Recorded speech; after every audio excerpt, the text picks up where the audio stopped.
football thing, dude.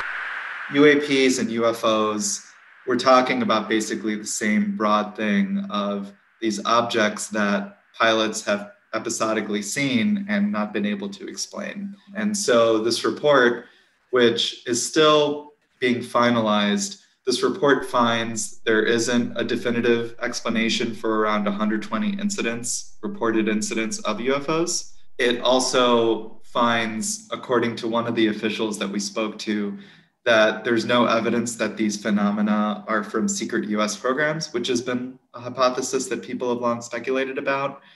And it doesn't establish a definitive link to extraterrestrial life or alien life, but it doesn't rule it out either. So basically, we're in the same place we always were before this report, which is people who believe in UFOs will find something to hold on to. People who are skeptical about UFOs will find something to hold on to. But the fact remains that this is a national security concern, and it's being taken seriously by all elements of government. I think what we're seeing here is kind of an overlap of public interest butting up against the secrecy wall of the military. The military simply doesn't want to talk about things like this because they are active investigations into unidentified objects that go into airspace. If there's an airspace incursion, that's a real issue that needs to get looked into. And of course, we have very, very real issues now with drones.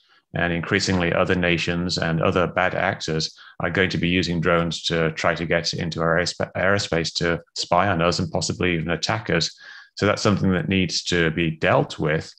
But people are conflating this issue with the idea that these UFOs demonstrate amazing physics and possibly even aliens. I mean, that's a more extreme interpretation, but the idea that this is some kind of secret warp drive or it's defying physics as we know it, there really isn't any good evidence for that. And if you look at the videos do not support that advanced physics argument. I'm not saying there's no aliens anywhere in the universe. That's a separate question from have they come here? Are they out there? Have they come here? They're probably out there. They probably haven't come here. That's my conclusion, although we have no evidence one way or the other for either of those questions. But you can then kind of do a probability estimate of, these three hypotheses, mundane, prosaic video effects, camera effects, lenses, balloons, and so on. Russian, Chinese assets, which we know it can't be because no one can be that far ahead of us.